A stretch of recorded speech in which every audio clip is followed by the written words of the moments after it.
오늘부터는 3주 정도 전도서에 대해서 묵상을 하게 되어집니다. 오늘 본문은 전도서 1장 1절에서부터 11절, 구약 947면에 있습니다.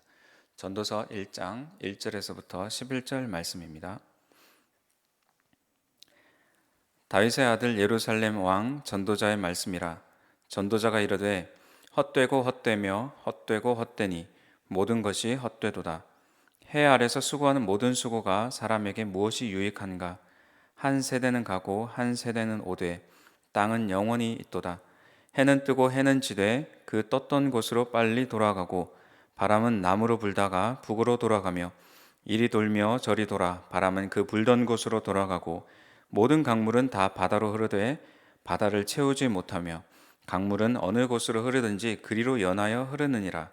모든 만물이 피곤하다는 것을 사람이 말로 다 말할 수는 없나니 눈은 보아도 족함이 없고 귀는 들어도 가득 차지 아니하도다. 이미 있던 것이 후에 다시 있겠고 이미 한 일을 후에 다시 할지라. 해 아래는 새 것이 없나니 무엇을 가리켜 이르기를 보라 이것이 새 것이라 할 것이 있으랴. 우리가 있기 오래전 세대들에도 이미 있었느니라. 이전 세대들이 기억됨이 없으니 장래 세대도 그 후 세대들과 함께 기억됨이 없으리라. 아멘. 전도서는 잠언 욥기와 더불어서 지혜 문학의 대표적인 책입니다. 지혜가 무엇인가라는 질문은 앞으로 우리가 마주하는 전도서 묵상에서 자주 되물어보는 질문이 될 것입니다. 성경이 말하는 지혜는 무엇인가? 성경은 지혜를 하나님을 아는 것이라고 말하고 있습니다. 하나님을 잘 알게 해주세요. 이것이 우리가 지혜를 구하는 기도입니다. 그 의미를 담아서 지혜를 주세요라고 우리가 기도하는 것이 필요합니다. 우리가 자녀들의 성적을 위해서 지혜를 구하기보다 자녀가 하나님을 더 잘 아는 지혜를 얻도록 기도하는 것이 더욱더 필요합니다. 어느 연구소에서 삶이란 무엇인가 라는 질문을 가지고 세계의 석학들에게 그 질문을 보내었습니다. 그 중에 한 분은 이런 회신을 했습니다. 그 답을 안다면 나에게 묻지 말고 제발 나에게 좀 알려주시오라고 그렇게 대답을 했다라고 합니다. 간단한 질문이지만 세계적인 석학도 쉽게 대답하기 어려운 질문입니다. 삶이란 무엇인가? 그 질문 안에는 우리가 어떻게 살아야 하는가? 무엇을 위해 살아야 하는가? 어떻게 하나님의 뜻대로 살아갈 수 있는가라는 질문들이 포함이 되어 있습니다. 우리는 살아가면서 인간은 누구나 삶에서 의미를 찾아갑니다. 의미를 찾고 있습니다. 의미를 추구합니다. 그 의미가 고통과 고난 속에서도 우리에게 살아갈 힘을 줍니다. 하고 있는 일들의 의미를 우리가 찾지 못한다면 그 일들은 의미를 찾는 것이 아니라 의무 속에서 우리가 지쳐가게 되는 일들이 됩니다.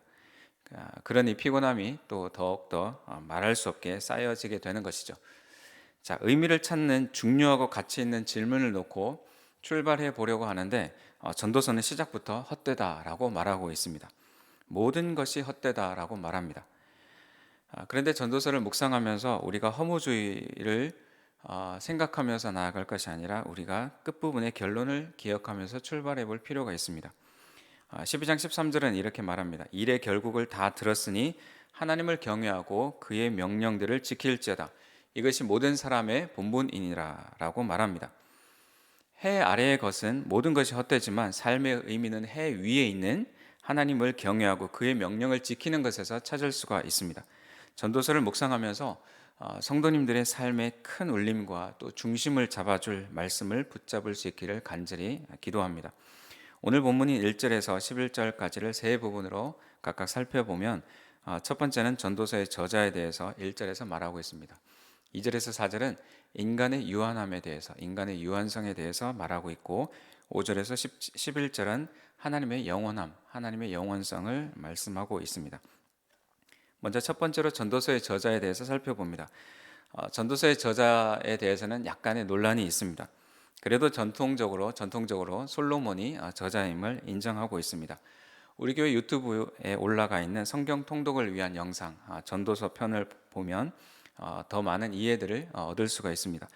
1절에 보면 전도서를 시작하면서 전도서의 내용을 옮겨 전해주는 사람이 있습니다. 화자라고 말할 수도 있고 편집자라고도 말할 수 있습니다. 그가 전도자를 소개하고 그의 가르침을 요약해서 전하고 있습니다. 1절에서 11절은 전도서의 서론이기도 하고 요약본이라고도 할 수 있습니다. 전도서의 화자는 전도자에 대해서 힌트를 주는데 바로 솔로몬이라고 말하지는 않고 다윗의 아들 그리고 예루살렘 왕이라고 말합니다. 잠언과 아가서를 비교해 보면 각각 1장 1절에 솔로몬이 직접적으로 언급되는 것과 조금 차이가 있습니다. 다윗의 아들이라는 표현은 다윗의 후손 중에 한 명이라는 표현으로 의미로 쓰일 수 있는데 그런 의미에서 저자에 대한 몇 가지 의문들이 있긴 하지만 전도서의 내용들을 살펴보면 이만한 내용을 말할 수 있는 사람이 누구일까? 솔로몬이 적합하다라고 볼 수 있습니다. 히브리어로 전도자는 코헬렛이라고 하는데 이 의미는 사람을 모으는 자, 또 그 모은 자들에게 전하는 자라고 말합니다. 즉 전도자는 회중 가운데서 사람들에게 백성들에게 지혜를 가르친 경험이 있는 인물이라고 말할 수 있습니다. 자, 성도님들이 인생을 살아가면서 느낀 점들, 또 생각한 것들을 젊은 청년들에게 전해준다면 어떤 내용을 전달하실 수가 있겠습니까? 전도자는 12장에 가서 청년의 때의 창조주를 기억하라라는 메시지를 남깁니다. 성도님들도 삶에서 경험한 희노애락과 생사화복과 그 가운데서 하나님이 역사하심과 하나님의 주권과 또 하나님의 아는 지혜와 믿음을 간증할 수 있는 그런 코헬렛 전도자가 될 수 있기를 간절히 소망합니다. 2절에서부터 4절까지는 인간의 유한성에 대해서 말씀하고 있는데 전도자는 전도서를 통해서 헛되다라는 단어를 36번이나 언급을 합니다. 헛되다라는 말의 원래 단어는 헤벨이라는 단어입니다. 헤벨의 의미는 입김, 또 안개와 같이 잠깐 존재했다가 사라지는 것, 그리고 바람을 잡으려는 것과 같다라고 이해할 수 있습니다. 헛되고 무의미함을 나타냅니다. 바람을 잡는다는 것이 쓸모없는 것인 것처럼 삶이 그렇다는 것입니다. 젊은이들이 쓰는 표현 중에 있었는데요, 없었습니다 라는 말이 있습니다. 있었던 것 같은데 느닷없이 사라질 때 있었는데요, 없었습니다 라고 말을 하는 것이죠. 아쉬움도 느껴지고 당황스러움도 느껴지는 그런 표현입니다. 인생에서 그냥 많은 수고함들을 어떤 것이 그 수고함들이 있었는데 없었다라고 생각을 한다면 참 허무하게 느껴질 것 같습니다. 많은 수고함들을 통해서 우리는 어떤 것을 얻어갑니다. 그런데 그 대가와 같이 얻었던 그 귀한 것이 있었는데 없었다고 깨달아지면 우리도 전도자와 같은 그런 고백들을 하게 될 것입니다. 하나님이 지으신 해 아래 세계는 그대로 있으나 사람은 태어나서 죽고 세대들은 오고 가고 흘러갈 뿐입니다.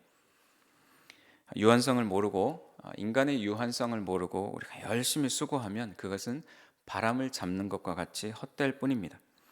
더 많은 바람을 잡으려고 노력하는 것, 바람과 같은 것을 내가 남들보다, 내가 너보다 더 많이 잡았다라고 자랑하는 것이 얼마나 무의미한 것입니까? 똑같은 빈손입니다. 더 많은 수고로움과 피곤함을 우리에게 가져올 뿐입니다. 2절을 이렇게 읽어볼 수 있습니다. 다시 한번 읽어보면 전도자가 이르되 헛되고 헛되며 헛되고 헛되니 모든 것이 헛되도다. 이 헛되다라는 말이 이제 헤벨이라고 했는데 다시 읽어보면 이렇게 읽어볼 수도 있을 것 같습니다. 헤벨, 헤벨, 헤벨, 헤벨.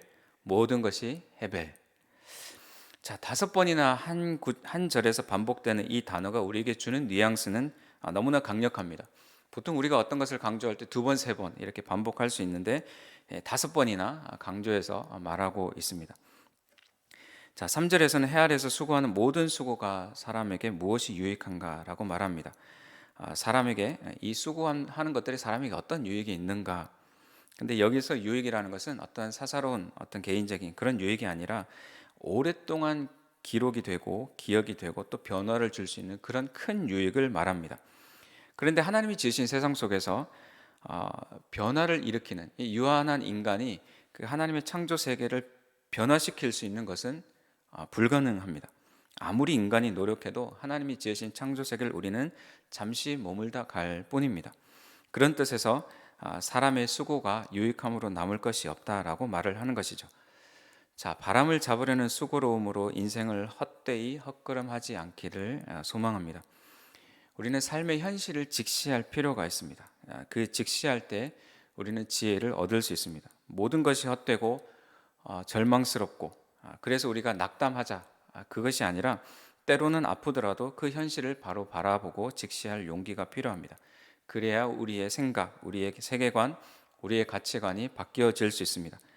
바람을 잡으려는 수고를 많이 하고 있는 이 세상 가운데서 우리도 그 세상의 현실을 지혜롭게 직시할 수 없다면, 우리가 전도자의 어떤 지혜를 우리가 얻을 수 없다면, 우리는 방향을 잡지 못하고 바람을 잡으려는 열심으로 세상의 패턴을 따라서 헤벨의 삶, 헤벨의 삶을 살아갈 수밖에 없을 것입니다. 자, 5절에서 11절까지는 하나님의 영원성에 대해서 말씀하고 있습니다. 5절에서부터 7절까지의 말씀에서 자연의 흐름을 우리에게 보여주고 있습니다.